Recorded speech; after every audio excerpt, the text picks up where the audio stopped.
മദ്യനയ അഴിമതി കേസിൽ ഡൽഹി മുഖ്യമന്ത്രി അരവിന്ദ് കെജ്രിവാളിന് ജാമ്യം. സുപ്രീം കോടതി ജാമ്യം അനുവദിച്ചത് CBI രജിസ്റ്റർ ചെയ്ത കേസിൽ. അറസ്റ്റിനെ അനുകൂലിച്ചും എതിർത്തും ജഡ്ജിമാർ. മുഖ്യമന്ത്രിയുടെ ഓഫീസിൽ പ്രവേശിക്കുന്നതിനും ഫയലിൽ ഒപ്പിടുന്നതിനും കെജ്രിവാളിന് വിലക്ക്. കെജ്രിവാൾ ഇന്ന് തന്നെ തിഹാർ ജയിലിൽ നിന്ന് പുറത്തിറങ്ങും. കെ ഫോൺ പദ്ധതിയിൽ CBI അന്വേഷണം ആവശ്യപ്പെട്ടുള്ള പ്രതിപക്ഷ നേതാവിന്റെ ഹർജി ഹൈക്കോടതി തള്ളി. ഹർജിയിൽ പൊതുതാൽപര്യമില്ല. സർക്കാരിന് ടെൻഡർ നടപടികളുമായി മുന്നോട്ടു പോകാമെന്നും കോടതി. VD സതീശൻ കോടതിയെ സമീപിച്ചത് കരാർ നൽകിയതിൽ അഴിമതിയുണ്ടെന്ന് ചൂണ്ടിക്കാട്ടി. നിയമസഭാ കയ്യാങ്കളി കേസിൽ UDF MLA-മാർക്കെതിരായ കേസ് ഹൈക്കോടതി റദ്ദാക്കി.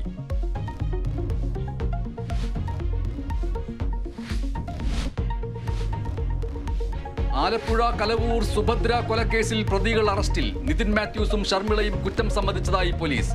കൊലപാതകം ആസൂത്രിതമെന്ന് പോലീസ്. അതിക്രൂരമായി മർദ്ദിച്ച കഴുത്ത് ഞെരിച്ചു കൊന്നുവെന്ന് മൊഴി. അവരിപ്പോൾ എനിക്ക് 3 ആഴ്ചയ്ക്ക് യാത്രാ വിലക്കാണെങ്കിൽ ഞാൻ ഇനി ഈ ഇൻഡിഗോ കമ്പനിയിൽ യാത്ര ചെയ്യില്ല. ഇത് ഇത്ര നിലവാരമില്ലാത്ത ഒരു കമ്പനിയാണെന്ന് ഞാൻ മനസ്സിലാക്കിയില്ല.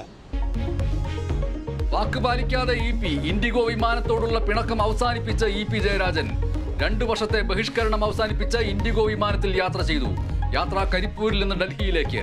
ജയരാജൻ ഇൻഡിഗോ വിമാനം ബഹിഷ്കരിച്ചത് 2022-ൽ. കൊല്ലം ഓയൂരിലെ 6 വയസ്സുകാരിയെ തട്ടിക്കൊണ്ടുപോയ കേസിൽ തുടരന്വേഷണം. ക്രൈംബ്രാഞ്ച് അപേക്ഷ അംഗീകരിച്ച് അഡീഷണൽ സെഷൻസ് കോടതി. കേസിൽ 2ാം പ്രതി അനിതാകുമാരിക്ക് ജാമ്യം. CPIM ജനറൽ സെക്രട്ടറി സീതാറാം യെച്ചൂരിക്ക് അന്ത്യാഞ്ജലി. മൃതദേഹം വൈകിട്ട് ഡൽഹി വസന്ത് കുഞ്ചിലെ വീട്ടിലെത്തിക്കും. AKG ഭവനിൽ പൊതുദർശനം നാളെ. മൃതദേഹം മെഡിക്കൽ വിദ്യാർത്ഥികളുടെ പഠനത്തിനായി വിട്ടു നൽകും. ജനറൽ സെക്രട്ടറിയുടെ ചുമതല ആർക്കെന്നതിൽ തീരുമാനം ഉടൻ.